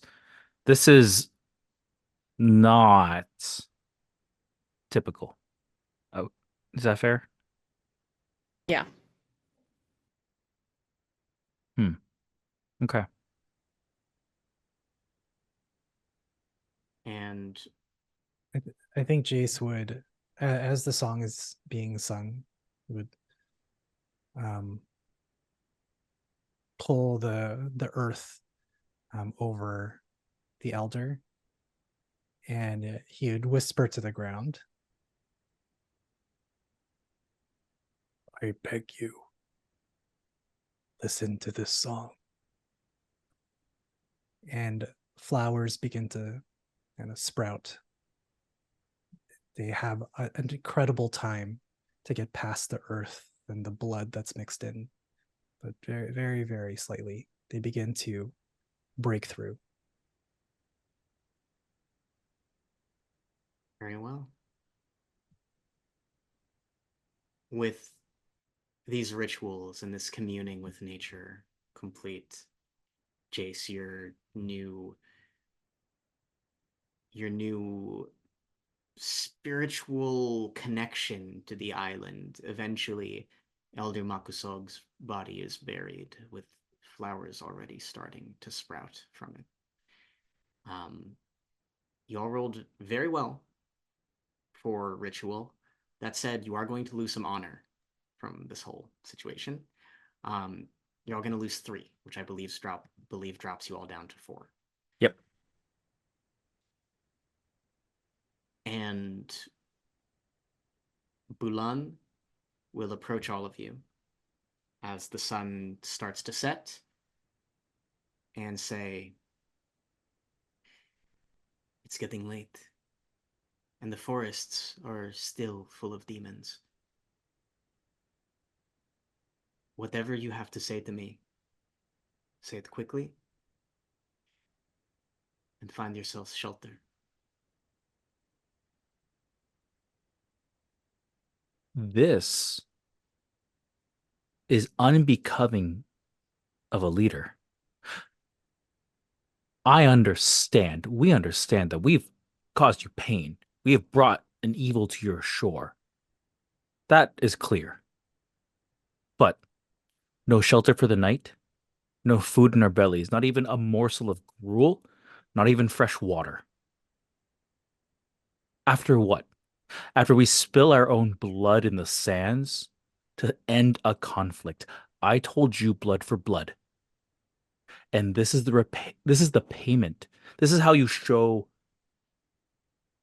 deference to calmness, to strategy, to insight. The situation.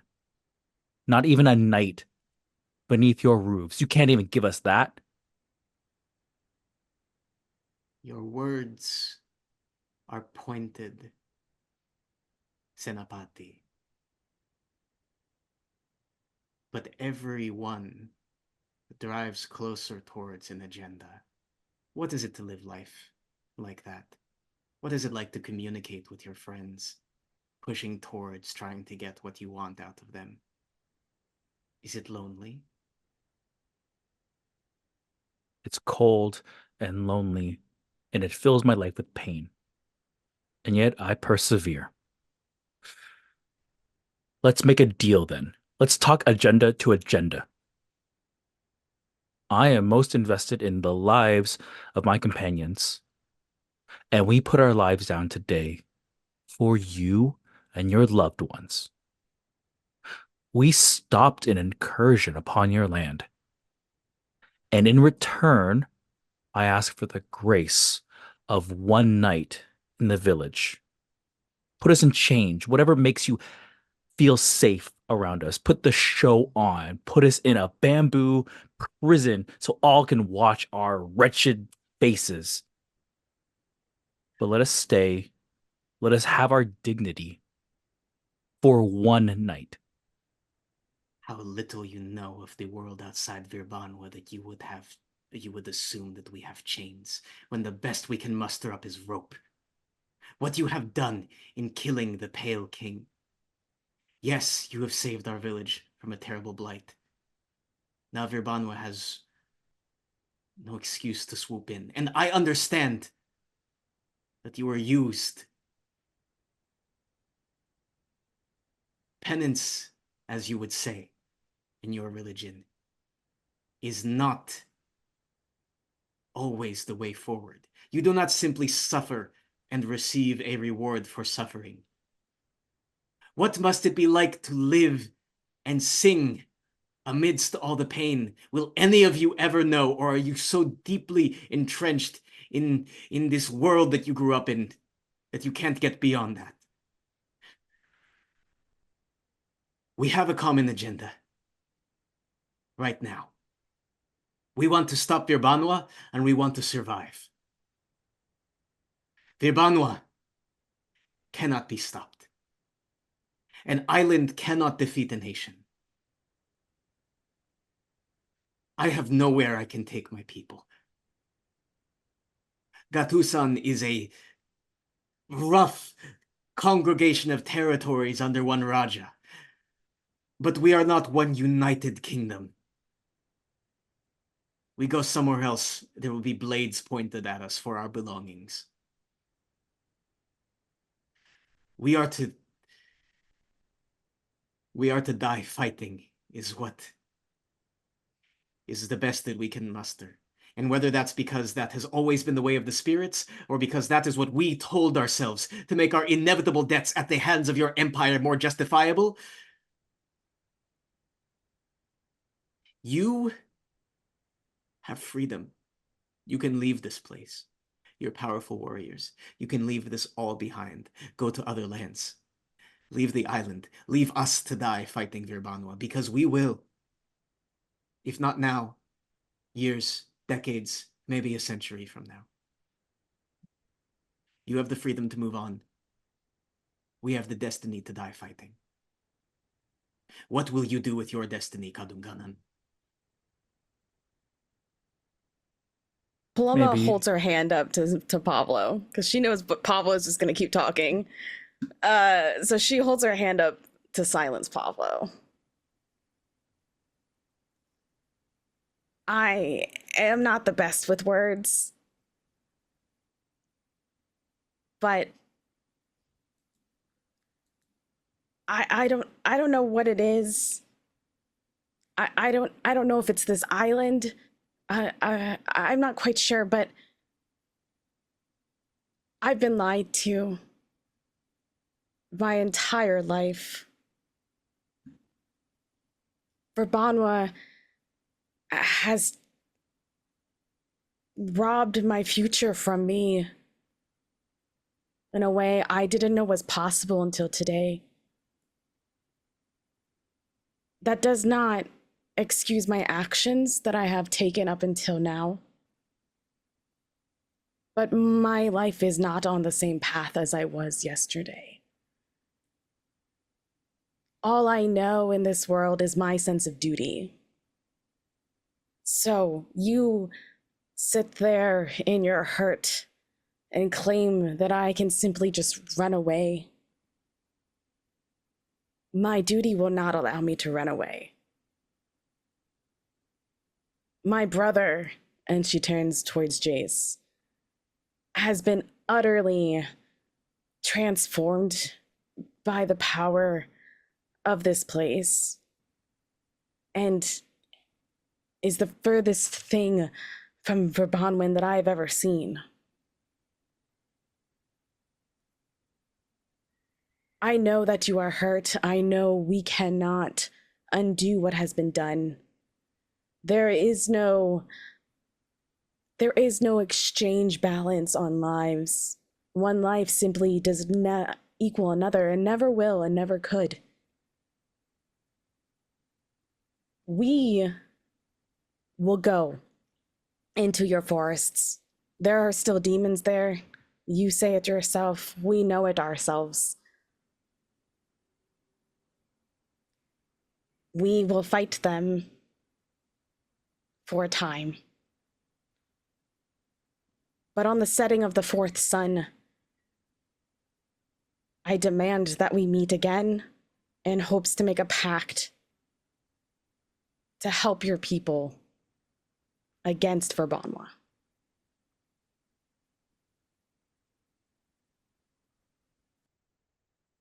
Loma, where is your coat? The one that prior to now you were so afraid to wear?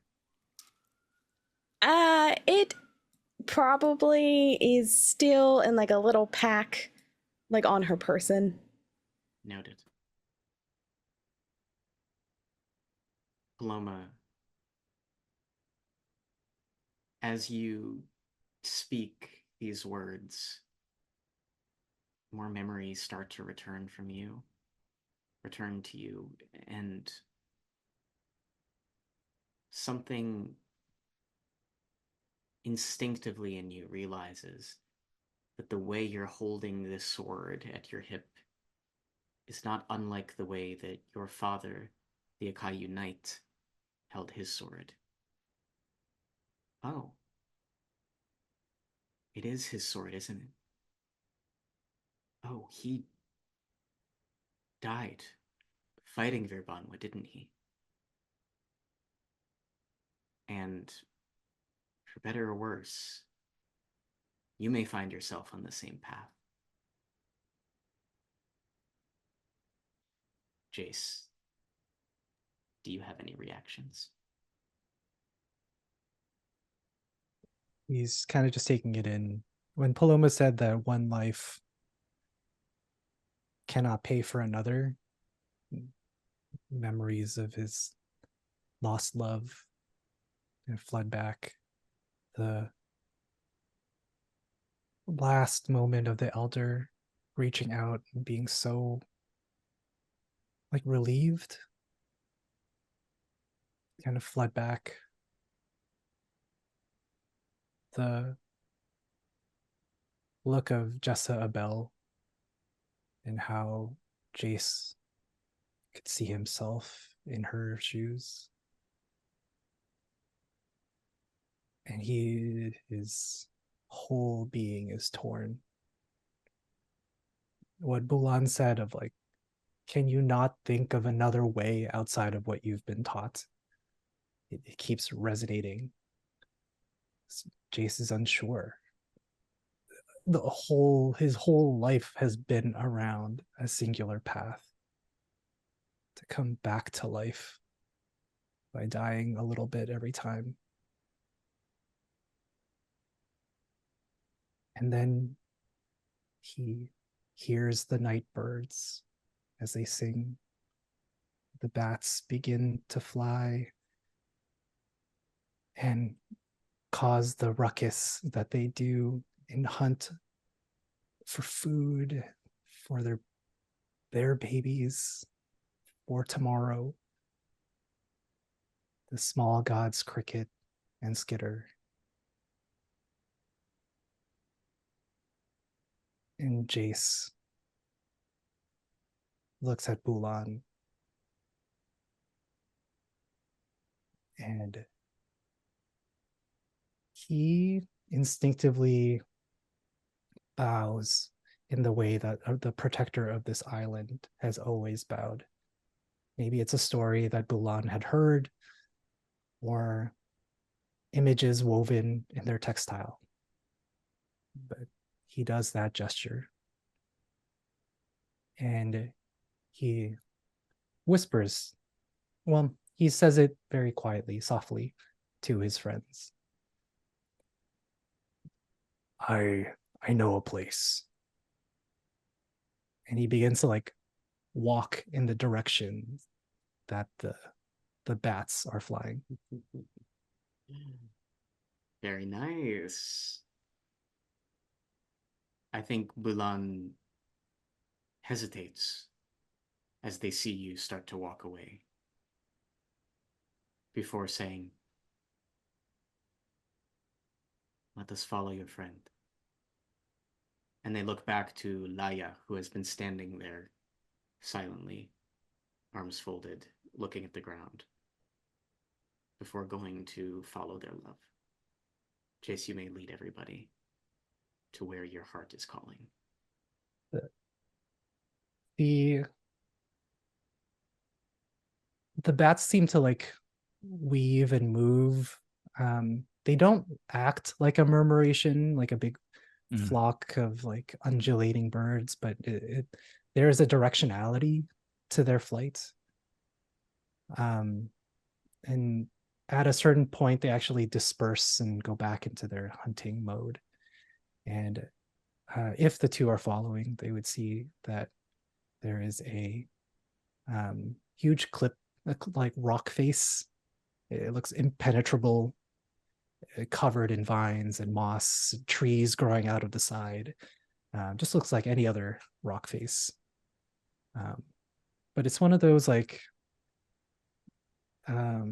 illusions, kind of like the who is that? Like that Indiana Jones. I think it was the third one where like Yeah. you look at the bridge differently. Exactly. And it's like, oh, there's a bridge. Same thing. The striations on the rock and all of the moss kind of defend and protect this crease. And Jace bows to the rock and says, Lolo, may we please stay? And the rock is immovable. It doesn't change. But a few pebbles move. Then a few larger boulders fall. And it's just big enough for us to squeeze through. If you follow Jace in, it is not idyllic. It isn't perfectly manicured, kind of this like picture of safety. But there is a stream that, or a little waterfall that feeds into a little lake. You can very obviously smell papaya and mangoes in the air. You see some of those bats, realizing they're actually fruit bats, resting in and amongst the trees. And the moon greets us with sorrow. Jace turns around and says, I think we can stay here for a little bit, but I don't know what the next few days will bring. We are at the whims of the island. And he looks up and he smells the air, and a breeze wafts by. And he says quietly to himself, I think I like that. And he begins to drag his heavy tail to an alcove where he begins to create some sort of shelter. And I think that the residents of Ambuhotan, Bulan and Laya, did see you off before entering this place. There was something that almost stopped them. Bulan grabbing onto Laya's much larger hand and squeezing tightly, just quietly communicating. Right now, this place is for him, for them. And Kadunganan, the three of you find yourselves alone for the first time all day in this quiet sanctuary.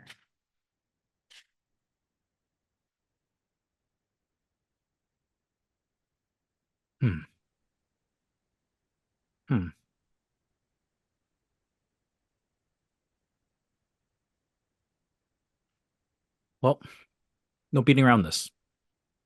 We've talked about this. We need to figure out where our hearts lie now and understand whether or not we're on the same page.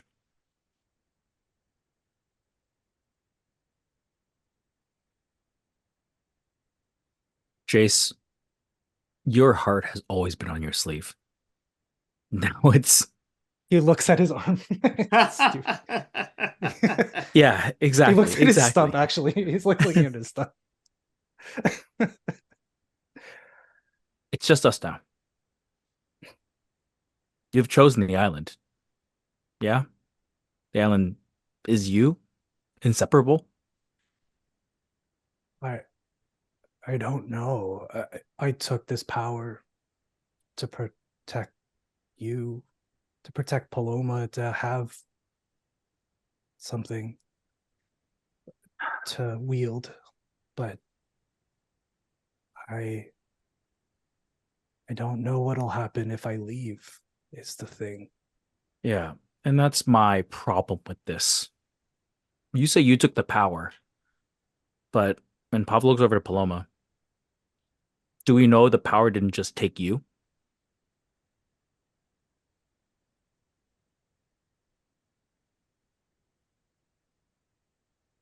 Look, I'm not here for poetry.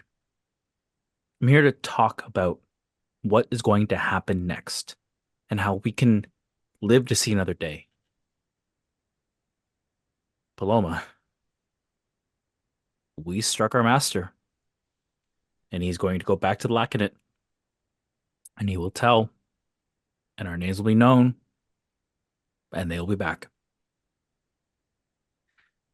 And Bulan, despite their youth, spoke truly, spoke wisely. It's an empire against an island.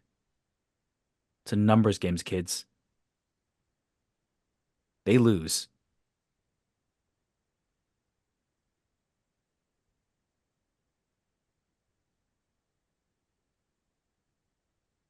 That.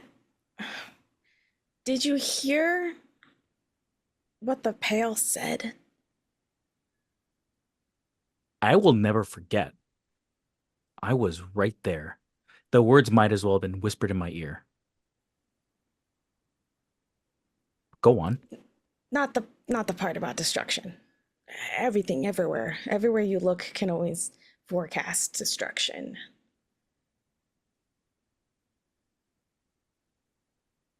The part when they praised their god, as they called it. They said that it was the one true God. Indeed. Is that not the same thing we've said for our entirety of our time with Verbanwa? That was said to us, that is plastered across their walls?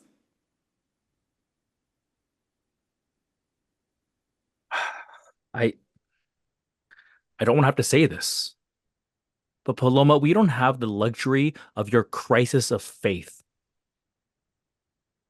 Ships are on their way here. They are going to wipe this island clean of anyone who doesn't bend a knee. So yes, the Pale had their machinations, their theories, their philosophy. It doesn't matter. What matters now is Lacan will be here. And they're coming with swords and steel, and they will kill people. Unless they plead fealty. These are the facts, and you know it. You know I am telling the truth. I also know I am one of their best blades. And when I turn against them, the destruction I can wield, I won't be hindered anymore by their lies. You do have a point. It is a numbers game. But we also know how they operate. And Pablo, you've always been gifted at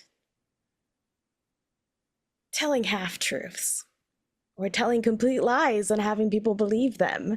You are gifted in the ways of making others look another way. And Jace is gifted in leading and defending those that are weaker. I don't know if weaker is the right word anymore, but it's the only word I have right now. Yeah. Jace is also now something I'm not sure what, but something more than perhaps you once were before. But things have always been. We have spent so much time looking through at the world from the winning side, or so we've been told. There are people every day who will go up against impossible odds and yet succeed and come out on the other side. In fact, Banwa has done it itself once. Now, however corrupted they are now. I don't know what chances we have. I don't know what the future brings. I cannot see it. But every day we have risked our lives. We have trained to risk our lives for something that we believe in. Today, I am choosing this. And whether you stand with me on that beach or not, that is where I will be, and that is where I will fall.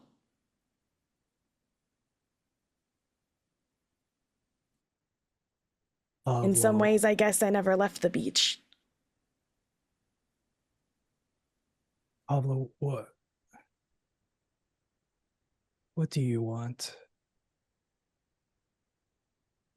Makago, save us all. You know what I want. I want you both to live. You're my family. I can't have a family if you're stains on the sands.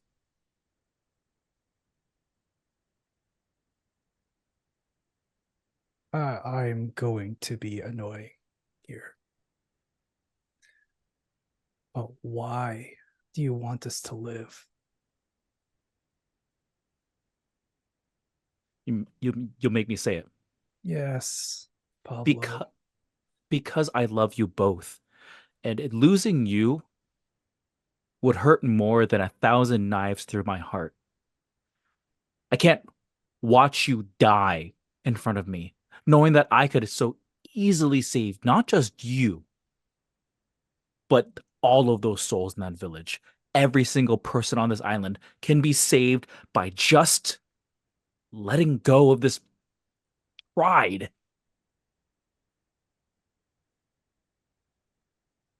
I agree.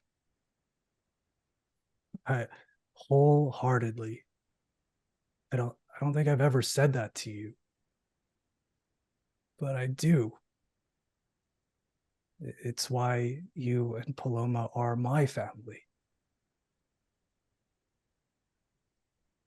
And yet, this is the only time I've ever felt alive. You asked, did this control me? Did this make an exchange in which I cannot escape?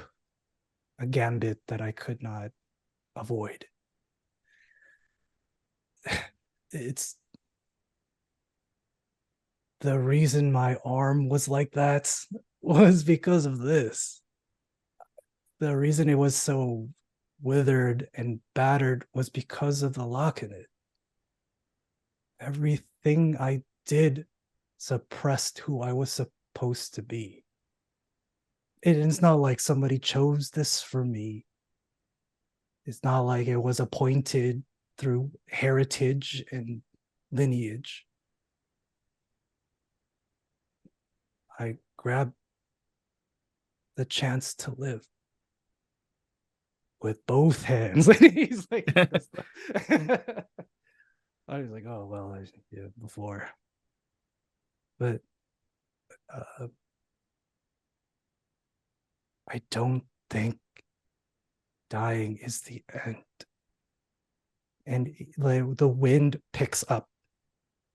There is movement in the weather. The rocks hum. and the moon glimmers, and I hear their song. I'm not talking about eternal life or whatever shit Makagago promised. I'm talking about life right now. And I don't expect you to stay. I would love to, because I love you. But you're not my savior or theirs. I ask you to let us live till it's done. And here you see Pavlo's posture. For the first time this entire game, drop to the single digits. Just broken through your words and just losing that composure. But Pavlo fights back a little bit. Pavlo strikes and says, when Verbanwa attacks and they put a knife through my heart and I'm lying dead in the sands and you watch the air leave my lungs for the last time, will you keep fighting? Is it all worth it to watch me die?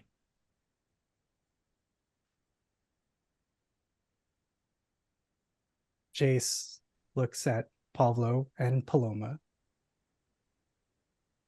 and asks again, do you still love me?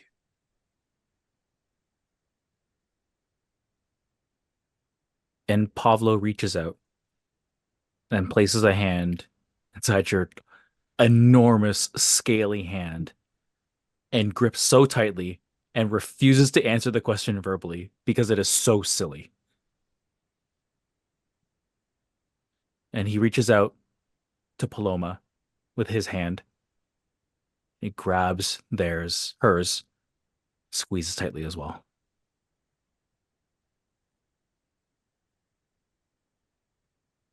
Tears start pouring down Paloma's face as her entire frame starts shaking. At first you think it's shaking with sadness, with crying, but then the biggest smile that you have ever seen her smile crawls across her face, bares her full fangs, and she starts laughing hysterically. I don't know if there's ever a world where the two of you are ever gonna get away from me, even if you die first, Pavlo. And she yanks them both into a big hug, like a group hug, and she wraps her tail around all of them. Says, isn't this great, facing our inevitable doom together? Yeah. As they return kind of back to a sitting position, they're holding each other's hands. Jace brings up the question again, and he says, if I saw you in the sand with a dagger in your heart, of course I'll die a little. A lot. But I won't think about how you died. I will think about how you lived. And he starts crying. He says, no matter what happens, it's you two.